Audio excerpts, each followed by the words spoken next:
လောကမှာဘာကိုပဲလှုပ်လို့အပူအလိုမရှိအောင်မယုံမလွန်ဖြစ်ဖို့အရေးကြီးတယ်အစွန်းရောက်သွားရင်ဘယ်အစွန်းမှမကောင်းဘူးအစွန်းရောက်သွားတယ်ဆိုရင်တော့ကြာသွားနိုင်တယ်ဒါကြောင့်မပူမလွန်အလဲအလတ်ပမာဏမှန်အောင်လုပ်နိုင်ကြရမယ်လောကမှာဘာတွေကိုပဲစားဘာတွေကိုပဲဝတ်ဘာတွေကိုပဲလှုပ်ဘာတွေကိုပဲပြောဘာတွေကိုပဲတွေးအစွန်းမရောက်ဖို့လိုသလိုပမာဏမှန်ဖို့လဲလိုအပ်တယ်ကောင်းတာတွေကိုပဲလှုပ်မကောင်းတာတွေကိုပဲလှုပ်ပမာဏမမှန်ရင်ကောင်းကျိုးမရနိုင်ဘူးလွန်သွားရင်ဆိုးကျိုးတွေဖြစ်လာနိုင်တယ်ကျမ်းမာရေးကောင်းမှုဆေးလုံးတောက်တာတော့လွန်သွားရင်တော့တန်ဆေးလွန်ပြီလို့ဆိုတယ်မဟုတ်လားကိုယ်စိတ်ကူးနဲ့ကိုတွေးနေသလားတွေးပါကိုယ်စိတ်နဲ့ကိုတွေးတာပဲဘာတွေးပေါ့ဒါပေမဲ့လိုအပ်တာတဲ့ပိုးတွေးမိတဲ့အခါအတွေးတွေလွန်သွားတဲ့အခါမှာတော့တန်နေရတွေဝင်လာပြီးတော့တန်နေရအစိတ်သင့်တတ်တယ်အတွေးတွေလွန်လာတဲ့အခါစိတ်ပူလောင်တာတွေစိတ်ပင်ပန်းတာတွေစိုးရိမ်စိတ်တွေဖြစ်လာတတ်တယ်ဒါကြောင့်တွေးပါသို့တော်လည်းတွေးတဲ့လောက်ပဲတွေးပါအတွေးလွန်တာတွေမဖြစ်ပါစေနဲ့နောက်စကားပြောတဲ့အခါဒီမှာလဲပြောပါကိုယ်ပါးစပ်နဲ့ကိုပြောတာပဲဘာတွေပြောဘလောက်ပြောပေါ့ဒါပေမဲ့လိုအပ်တာတဲ့ပိုးပြောမိရင်တော့ကိုယ့်ရဲ့တန်ဖိုးတွေကျဆင်းတတ်တယ်စကားတွေများလွန်းသွားရင်တော့ကိုယ့်တန်ဖိုးတွေကျလာလိမ့်မယ်ဒါကြောင့်ပြောစရာရှိတာကိုပြောပါသို့တော်လည်းပြောတဲ့အချိန်မှာပြောတဲ့နေရာမှာပြောတဲ့စကားတွေကိုပဲပြောတဲ့လောက်ပဲပြောပါဒါဟာလဲစကားပြောတဲ့အခါမှာအပူအလွန်တွေမဖြစ်ဖို့မျက်စိမှပရိပဒါဖြစ်ဖို့ကျင့်ဖို့ပါပဲနောက်အလုပ်တွေလုပ်တဲ့အခါဒီမှာလဲလုပ်ပါကိုနဲ့ကိုလုပ်တာပဲဘသူတွေဘာပြောလုပ်ပေါ့ဒါပေမဲ့လူအပ်တာထက်လုံနိုင်တာတဲ့ပိုးလုံးမိတဲ့အခါမှာတော့ကိုကျမ်းမာရေးတွေထိခိုက်ကုန်လိမ့်မယ်ဒါကြောင့်လှုပ်ရှားရှိတာကိုလှုပ်ပါဒါပေမဲ့လှုပ်နိုင်သလောက်လှုပ်တဲ့လောက်ပဲလှုပ်ပါအာရောကြပရမလာပါရရှိမှုမှန်သမျှထဲမှာကျမ်းမာရေးကောင်းရရှိမှုဟာအကောင်းဆုံးလို့ဆိုတယ်ဒါကြောင့်ကိုအထီးကိုက်ခံပြီးမလှုပ်ပါနဲ့လှုပ်တဲ့လောက်ပဲလှုပ်ပါဒါဟာလည်းအလုပ်လုပ်တဲ့အခါတွေမှာမျက်စိမှပရိပဒါဖြစ်ဖို့အမိုးအလွန်တွေမဖြစ်ဖို့ကျင့်ဖို့ပါပဲလူရဲလို့ဖြစ်လာတဲ့အခါလူသဘာဝအရာချစ်ပါ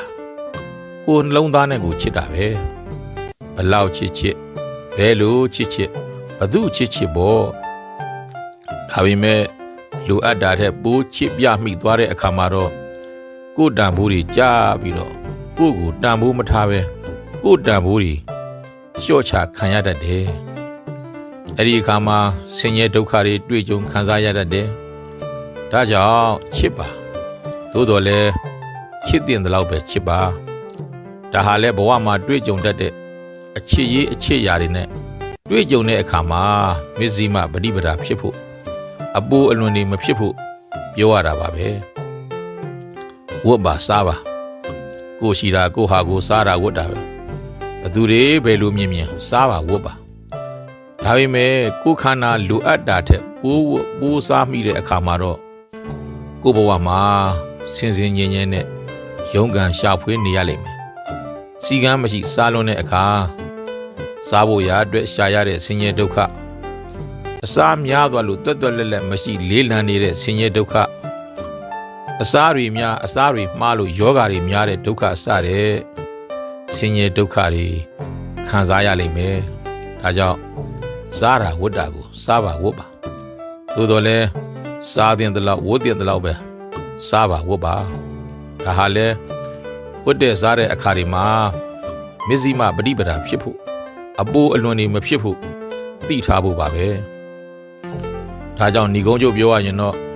ညစွာဘုရားကမျက်စိမှပရိပဒါဖြစ်ဖို့ဟောခဲ့တယ်ခံစားမှုတွေလည်းနင်းကမဖြစ်ဖို့တွန်းကန်မှုတွေလည်းနင်းကမဖြစ်ဖို့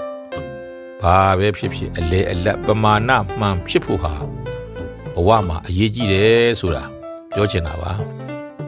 ဗုဒ္ဓပြောခဲ့တဲ့စကားလေးတစ်ခုလည်းအမှတ်ရမိတယ်ရက်နေရင်လည်းမြုပ်မယ်အားထုတ်ရင်လည်း မျောသွားမယ်တဲ့ဒုက္ခတရားတွေကလွတ်မြောက်ဖို့ဆိုရင်